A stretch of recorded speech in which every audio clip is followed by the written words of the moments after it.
James Monroe was the fifth President of the United States, 1817 to 1825, and the last president from the Founding Fathers. On New Year's Day, 1825, at the last of his annual White House receptions, President James Monroe made a pleasing impression upon a Virginia lady who shook his hand.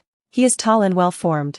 His dress plain and in the old style. His manner was quiet and dignified. From the frank, honest expression of his eye, I think he well deserves the encomium passed upon him by the great Jefferson, who said, Monroe was so honest that if you turned his soul inside out there would not be a spot on it. Born in Westmoreland County, Virginia, in 1758, Monroe attended the College of William and Mary, fought with distinction in the Continental Army, and practiced law in Fredericksburg, Virginia. As a youthful politician, he joined the Anti-Federalists in the Virginia Convention which ratified the Constitution, and in 1790, an advocate of Jeffersonian policies, was elected United States Senator.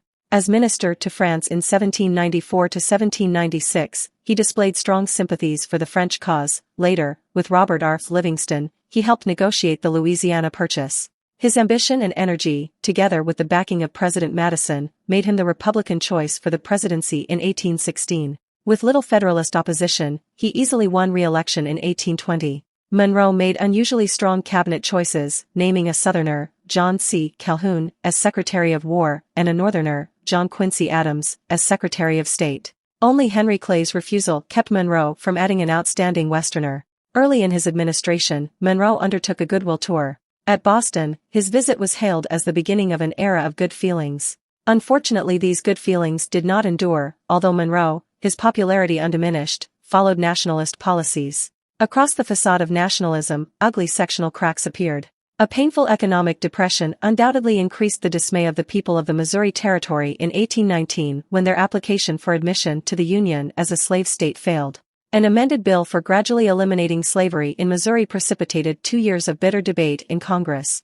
The Missouri Compromise Bill resolved the struggle, pairing Missouri as a slave state with Maine, a free state, and barring slavery north and west of Missouri forever. In foreign affairs, Monroe proclaimed the fundamental policy that bears his name, responding to the threat that the more conservative governments in Europe might try to aid Spain in winning back her former Latin American colonies. Monroe did not begin formally to recognize the young sister republics until 1822, after ascertaining that Congress would vote appropriations for diplomatic missions. He and Secretary of State John Quincy Adams wished to avoid trouble with Spain until it had ceded the Floridas, as was done in 1821.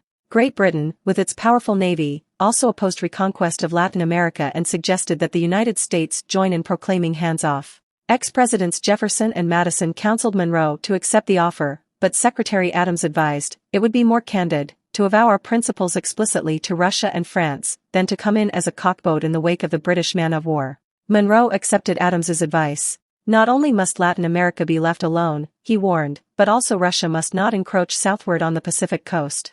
The American continents, he stated, by the free and independent condition which they have assumed and maintain, are henceforth not to be considered as subjects for future colonization by any European power.